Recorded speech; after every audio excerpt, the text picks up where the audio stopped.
नमः संस्कृताय। प्रिय संस्कृत मित्राणि, संस्कृत सेवा में आप सभी का स्वागत है। हम लोग पढ़ रहे हैं महाकवि भारवी द्वारा विरचित किरातार्जुनीय महाकाव्य का प्रथम सर्ग, जिसमें हम लोगों ने 1 से 27 श्लोकों तक का अध्ययन कर लिया है और 27वें श्लोक का हम लोगों ने व्याख्या पढ़ लिया है। अब उसकी हम लोग परीक्षा दृष्टि लेकर के आए हैं आज। तो परीक्षा दृष्टि को हम लोग हल करेंगे। परीक्षा दृष्टि में देखेंगे कि किस तरह से प्रश्न आए हुए हैं और किस तरह से प्रश्न और बन सकते हैं नए तरीके से, तो उसको भी हम लोग देखेंगे। जैसा कि आप लोग सभी जानते हैं, हमने पूर्व में बता दिया था कि 26वें श्लोक में युधिष्ठिर ने सारा वृत्तांत जान करके वनेचर से दुर्योधन के बारे में उसको पारितोषिक दे करके उनकी विदाई कर देता है। अर्थात वनेचर को उनके यहाँ अपने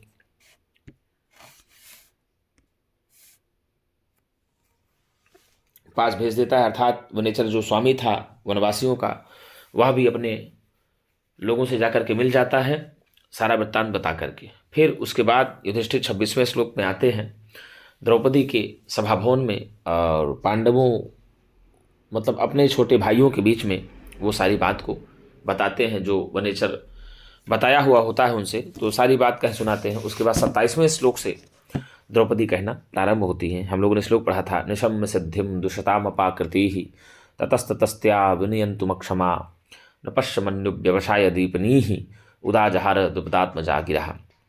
अर्थात जो द्रुपद की पुत्री हैं वही बात को बोलती हैं, वाणी को बोलती हैं। अर्थात किसको?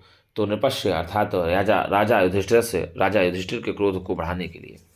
ठीक है ना। तो प्रश्न आया है, देखते हैं परीक्षा दृष्टि में। हम लोगों ने वहाँ व्याख्या बहुत अच्छी तरीके से जान लिया है, तो अब व्याख्या की आवश्यकता नहीं, केवल प्रश्न लोग पढ़ते हैं।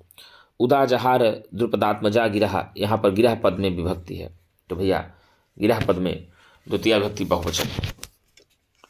क्या है गुरुजी? गिरह पद में द्वितीय विभक्ति बहुवचन है। और वाणी, ये जो गिरह है इसका रूप चलता है, गिर शब्द है, यहाँ हलंत है, स्त्रीलिंग शब्द है, द्वितीय विभक्ति बहुवचन का रूप है। ठीक है ना। गी गिरव गिरह, गिरम गिरव गिरह। तो उदाजहार द्रुपदात्मजा गिरह, यहाँ में गिरह पद में द्वितीय विभक्ति बहुवचन का रूप है। और गिरह का अर्थ होता है वाणी को। क्या होता है गुरुजी? यहाँ पर वाणी को होता है। द्रुपदात्मजा, तो भैया द्रुपदस्य आत्मजा इति द्रुपदात्मजा। अगर आपसे पूछ लेता है कि द्रुपदात्मजा से किसका संबंध है, तो आप लोग क्या बताएंगे? तो द्रुपदात्मजा से आप संबंध बताएंगे द्रुपद की पुत्री यानी द्रौपदी का। किसको कहेंगे? द्रुपद की पुत्री यानी द्रौपदी हैं। और द्रुपदात्मजा में यदि समास पूछ ले तो आप बताएंगे द्रुपदस्य, ऐसे द्रुपदस्य आत्मजा इति द्रुपदात्मजा बन जाएगा। ठीक है, द्रुपदात्म, ठीक है ना गुरु जी। तो द्रुपदात्मजा बन जाएगा, द्रुपदात्मजा ऐसे। तो अर्थात जो द्रुपद की पुत्री है द्रौपदी, द्रुपदात्मजा किसके लिए आया हुआ है वर्ण पद? द्रुपदात्मजा पद किसके लिए आया हुआ है? तो आप बताएंगे यह पद जो है द्रौपदी के लिए आया हुआ है। किसके लिए? द्रौपदी के लिए आया हुआ है। आप पूछ लेगा कि किरातार्जुनीय महाकाव्य में द्रुपदात्मजा पद से किसका संबोधन किया गया है, तो आप बताएंगे द्रौपदी का। द्रौपदी का किस पद से संबोधन किया गया है? द्रुपदात्मजा से किया गया है। गिरा में कौन सी विभक्ति और वचन है? द्वितीय विभक्ति बहुवचन है। उदाजहार में कौन सा लकार है? तो उदाजहार में लिट लकार प्रथम पुरुष एक वचन है।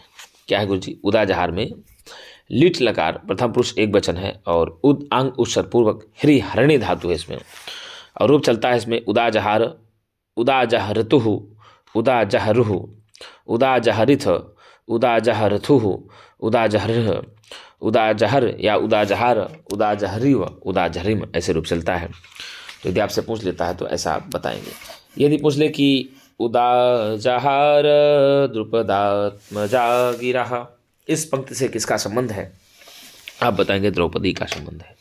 इस पंक्ति की वक्ता कौन है? तो आप बताएंगे द्रौपदी है। द्रौपदी क्या करती हैं? बात को बोलती हैं। द्रौपदी बात को किससे बोलती हैं? तो द्रौपदी बात को युधिष्ठिर से बोलते हैं। किससे बोलते हैं? युधिष्ठिर से बोलती है। दुर्योधन की उन्नति का वृत्तांत सुनकर द्रौपदी किसका क्रोध उद्दीप्त कर रही हैं? तो युधिष्ठिर का कर रही हैं। युधिष्ठिर का क्रोध कौन उद्दीप्त कर रहे हैं? तो द्रौपदी कर रही हैं। ठीक है। अब पूछ लेगा कि दुर्योधन की उन्नति का वृत्तांत सुनकर द्रौपदी किसका क्रोध उद्दीप्त कर रही हैं? युधिष्ठिर का क्रोध उद्दीप्त कर रही हैं। अर्थात किसकी उन्नति के बारे में सुनकर द्रौपदी युधिष्ठिर को उद्दीप्त कर रही हैं? तो आप बताएंगे दुर्योधन की उन्नति को सुनकर के। ठीक है ना। अब द्रुपदात्मजा पद से क्या तात्पर्य है? अगर प्रश्न पूछ लेता है कि द्रुपदात्मजा पद से क्या तात्पर्य है, तो भैया द्रौपदी है। द्रुपदस्य आत्मजा क्या मैंने कहा आपसे कि द्रुपदस्य आत्मजा इति द्रुपदात्मजा, अर्थात द्रौपदी होगा। जो द्रुपद के पुत्र हैं वही द्रौपदी हैं।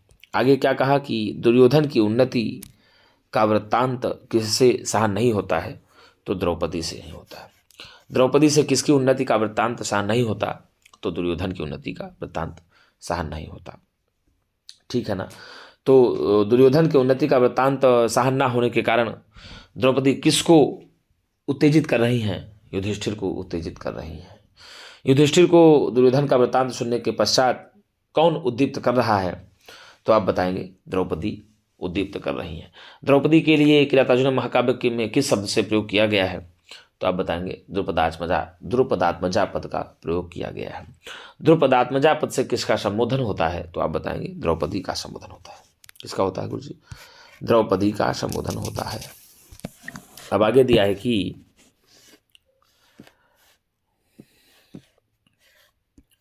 उदाजहार में कौन सी धातु है? उदाजहार में हरिहरणे धातु है। कौन सी धातु है? हरिहरणे धातु है। तो उदाजहार का मतलब बोली, कही। ठीक है ना। और लिट लकार है, प्रथम पुरुष एक वचन है। अक्षमा पद में समास कौन सा है? तो नए तत्पुरुष समास है। क्या बनेगा? न क्षमा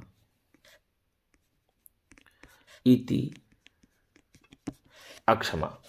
ना क्षमा इति अक्षमा होगा। क्या होगा गुरुजी? ना क्षमा इति अक्षमा नई तत्पुरुष समास हो जाएगा। कौन सा समास? नई तत्पुरुष समास बन जाएगा। अमन्य शब्द का अर्थ क्या हो जाता है? क्रोध। क्या हो जाता है अमन्य शब्द का अर्थ? क्रोध। अर्थात द्रौपदी किसका क्रोध द्रौपदी किसके क्रोध को बढ़ाने का प्रयत्न कर रही हैं? तो भैया द्रौपदी युधिष्ठिर के क्रोध को बढ़ाने का प्रयोग कर रही हैं। श्लोक था निशम्य सद्धिम द्विषतामपाकृति ततस्ततस्त्या विनयन्तुमक्षमा न पश्यमन्यो व्यवसाय दीपिनी उदाजहार द्रुपदात्मजा गिरा। मतलब ये आया था कि उसके पश्चात शत्रुओं की सफलता को सुनकर के उनसे प्राप्त अपमानों को अथवा उनसे उत्पन्न अपने मनोविकारों को सहन करने में असमर्थ द्रुपद की पुत्री जो द्रौपदी थी, वह राजा युधिष्ठिर के क्रोध को और उनके उद्यम को उद्दीप्त करने वाले वचनों को बोलती हैं। अब राजा युधिष्ठिर के क्रोध को उद्दीप्त करने वाले वचनों को कौन बोलती हैं? द्रौपदी बोलती हैं। द्रौपदी किसके क्रोध को उद्दीप्त करने के लिए वचन बोलती हैं? तो आप बताएंगे युधिष्ठिर के क्रोध को उद्दीप्त करने के लिए वचन को बोलती हैं। द्रौपदी किसके सफलता को सुन करके बौखला जाती है? तो द्रौपदी जो है दुर्योधन की सफलता को सुन करके बौखला जाती हैं। द्रौपदी किनकी सफलता को सुन करके आश्चर्यचकित हो जाती हैं और युधिष्ठिर को कार्य करने के लिए या प्रत्युत्तर देने के लिए प्रेरित करती हैं? तो गुरुजी युधिष्ठिर को प्रेरित करती हैं। ठीक है ना। तो इस प्रकार से यदि प्रश्न आपसे पूछता है तो आप इस प्रकार से इसका उत्तर देंगे। तो द्रौपदी कितने श्लोकों को बोलती हैं? तो 20 श्लोकों को द्रौपदी बोलती है। 26 से 46 श्लोकों तक की वक्ता 27 से 46 श्लोकों तक की वक्ता द्रौपदी ही रहेंगी। कौन रहेंगी गुरुजी? द्रौपदी ही रहेंगी। द्रौपदी किन की पुत्री हैं? तो आप बताएंगे द्रौपदी द्रुपद की पुत्री हैं। द्रौपदी के लिए कौन सा पद प्रयोग किया गया है? तो द्रुपदात्मजा पद प्रयोग किया गया है। ठीक है ना। और क्रोध को कौन उद्दीप्त करती हैं, या युधिष्ठिर के क्रोध या उद्यम को कौन उद्दीप्त करती हैं? तो द्रौपदी करती हैं। ठीक है ना। और ततस्ततस्त्या विनयन्तुम क्षमा में कौन सा अलंकार है? तो आप बताएंगे अनुप्रास अलंकार है। अनुप्रास शाब्द संयम वैषम्ये विश्वस्य, ये लक्षण आप लोगों के यहाँ जो हमारे भारत साहित्य दर्पण के रचनाकार हैं उन्होंने दिया था। तो इस प्रकार से मित्रों हम लोगों ने परीक्षा दृष्टि को जानने का प्रयत्न किया है और आगे भी हम लोग इसी प्रकार से नई वीडियो लेकर के आते रहेंगे, आपसे मिलते रहेंगे।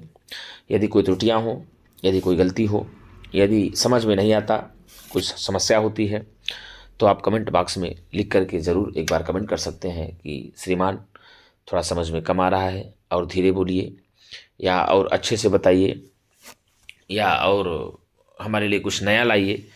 तो हम प्रयास करेंगे आप लोगों के लिए अच्छा करने के लिए, जितना भी होगा प्रयास करेंगे अपना पूरा समय देने के लिए, आप लोगों को जितना अच्छा से अच्छा दे पाऊँ और जितना अच्छा से अच्छा आपका हो पाए उसके लिए मेरा पूरा प्रयास रहेगा। तो मित्रों आज के लिए इतना ही, हम पुनः एक नई वीडियो के साथ मिलेंगे, तब तक के लिए नमः संस्कृताय।